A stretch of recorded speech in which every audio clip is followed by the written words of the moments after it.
LED é o Laboratório de Educação Digital Interativa da Secretaria de Educação e Cidadania de São José dos Campos.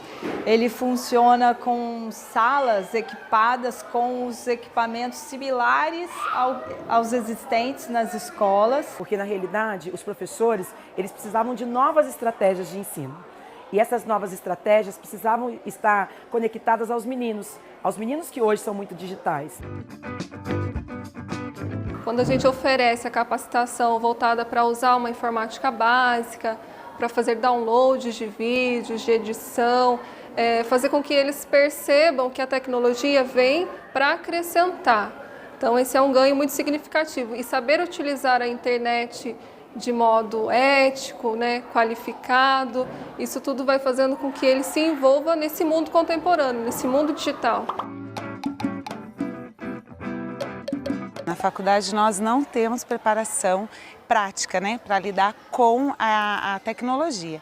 Nós temos só a nossa formação, então esse trabalho vem ajudar o professor a se colocar nesse mundo digital também junto com os alunos. Tudo que é inovador, a princípio, assusta, o professor. E essa formação vem para dar o suporte e mostrar que nós não precisamos deixar a nossa prática, mas isso vem para enriquecer a nossa prática, O que a gente pode ver hoje é uma aula mais interessante, com meninos mais interessados, e é óbvio, o professor continua sendo professor e o conteúdo continua sendo conteúdo. E uma diferença que a gente construiu aqui na escola é que não é que a tecnologia é o conteúdo, a tecnologia é a estratégia que o professor utiliza para continuar ensinando o mesmo conteúdo. Em relação ao uso da internet, nos últimos 3 meses, nós percebemos que conforme aumenta a idade dos entrevistados, menor é o uso da internet. Então, alguns exemplos são em relação àqueles que são considerados analfabetos funcionais, na faixa etária de 15 a 24 anos, 72% dizem usar a internet, enquanto na faixa de 50 a 64 anos dos mesmos analfabetos funcionais, esse número vai para 21%. Olhando em relação àqueles com um nível de alfabetismo consolidado, entre os jovens de 15 a 24 anos, 97% dizem usar a internet. Já entre aquelas pessoas de 50 a 64 anos, esse número cai para 78%. 1. As escolas têm estrutura para isso? 2. Os professores foram formados para utilizar esse recurso, que indiscutivelmente é muito rico. Indiscutivelmente a internet é muito rica, mas nós também sabemos que na internet há disponibilização de absolutamente tudo. Será que mesmo os professores conseguem filtrar um material confiável, um material legitimado, um material que é interessante, que está disponibilizado na internet? Num curso de formação de professores, os professores dos futuros professores tiveram essa formação?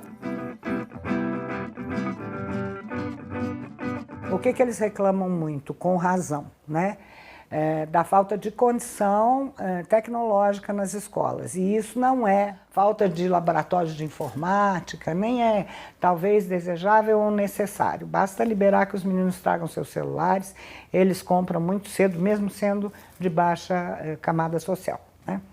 O que falta? Banda. Sem banda não adianta, porque não se trata de usar a máquina, se trata de navegar na internet e de buscar informação na internet, enfim, de abrir os horizontes, de poder visitar um museu pela internet, por exemplo, quem está num rincão do país. Isso, na minha opinião, é pura falta de vontade política dos governos. Então vamos pensar hoje, eu preciso formar um professor, seja da área de língua portuguesa ou seja das outras áreas, um professor que tenha conhecimento das multimodalidades, que trabalhe com os multiletramentos, ou seja, com o verbal, com a imagem, com as cores, com todos os outros códigos. Então esse professor ele precisa ser preparado para isso. Então eu preciso que os cursos de formação invistam também em trabalhos, em oficinas, em disciplinas, enfim, que preparem esse professor para lidar com esse mundo digital. Porque se eu não tenho um professor para lidar com esse mundo digital, eu vou ter essa confusão e esse choque de gerações.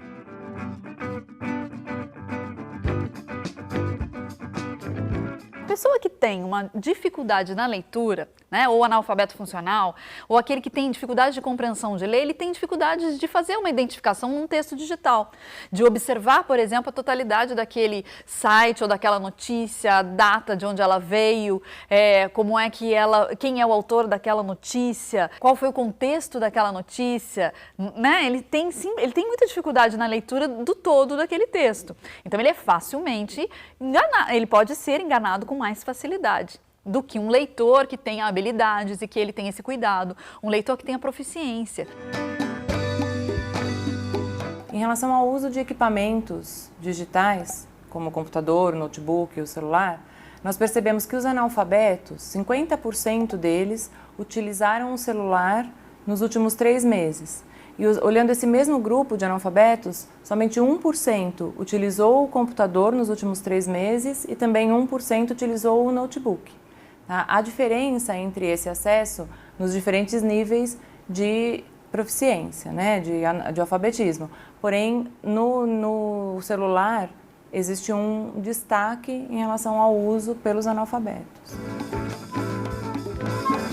A gente recentemente fez um trabalho olhando para o uso da tecnologia para as empregadas domésticas, e você vê que elas não só para a sua vida social, né? Mas ela está se organizando, ela vê como é que tira a mancha do sofá, ela vê como é que faz a receita do não sei o quê. Pessoas que talvez não estivessem fazendo uso da linguagem escrita em nenhum contexto no momento anterior. O lado negativo dessa moeda é a gente hoje estar fazendo uma exclusão, não mais tanto ligada, nesse caso da tecnologia, à renda e à escolaridade, mas uma exclusão por faixa etária.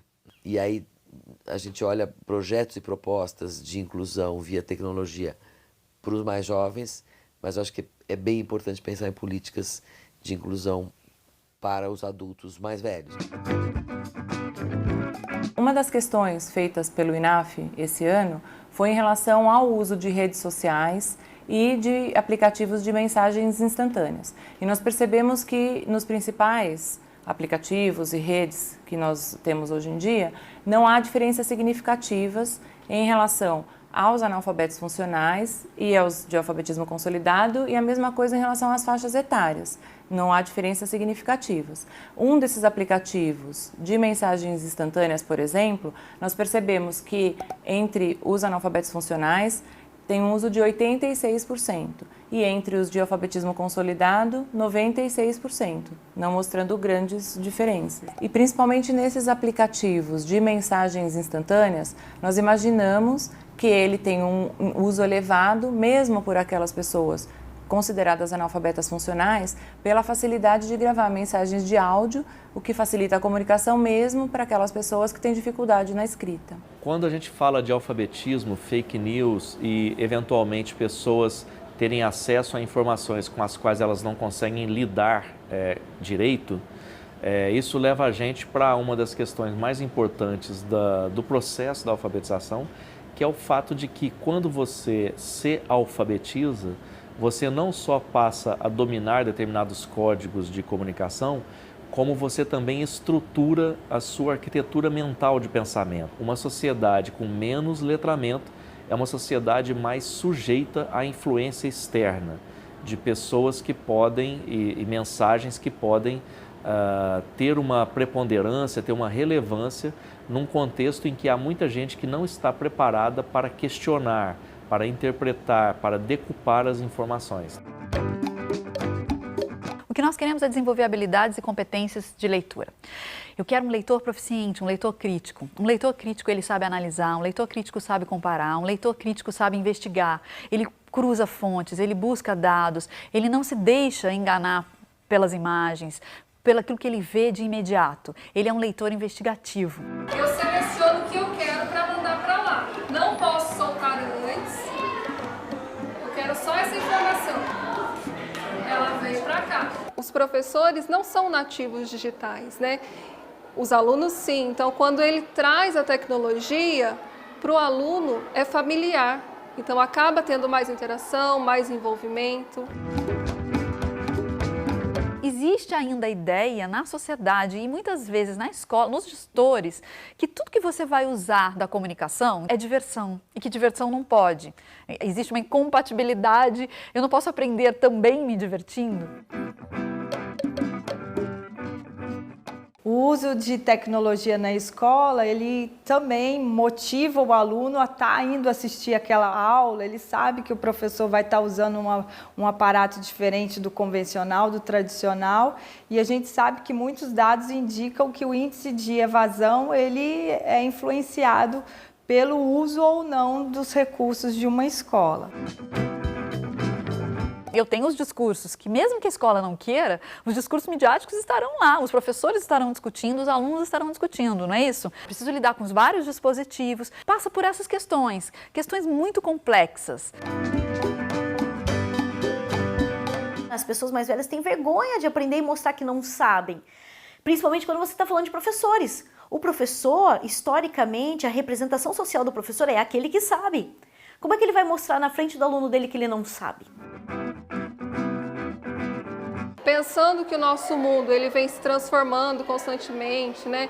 As maneiras de nos comunicarmos, elas mudam, né? A maneira de aprender, a maneira de ensinar, eu acredito, o LED acredita que a capacitação ela tem que ser constante.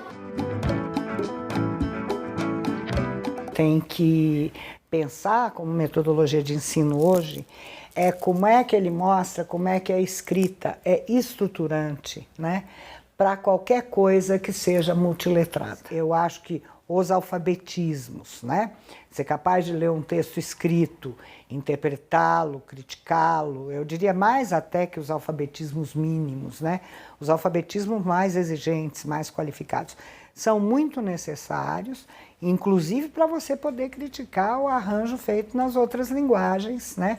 E receber isso de maneira crítica, né? Os alfabetismos serão outros e para outros fins, eu diria, em muito pouco tempo, 10 anos. O uso, né, desse conjunto de equipamentos e espaços digitais leva a pessoa a poder fazer coisas práticas mesmo, que as empoderem na sua relação com a cidadania, na sua relação com o estudo, na sua relação com o trabalho, na sua relação social e pessoal com a família. Já são ganhos bastante importantes que a gente precisa potencializar.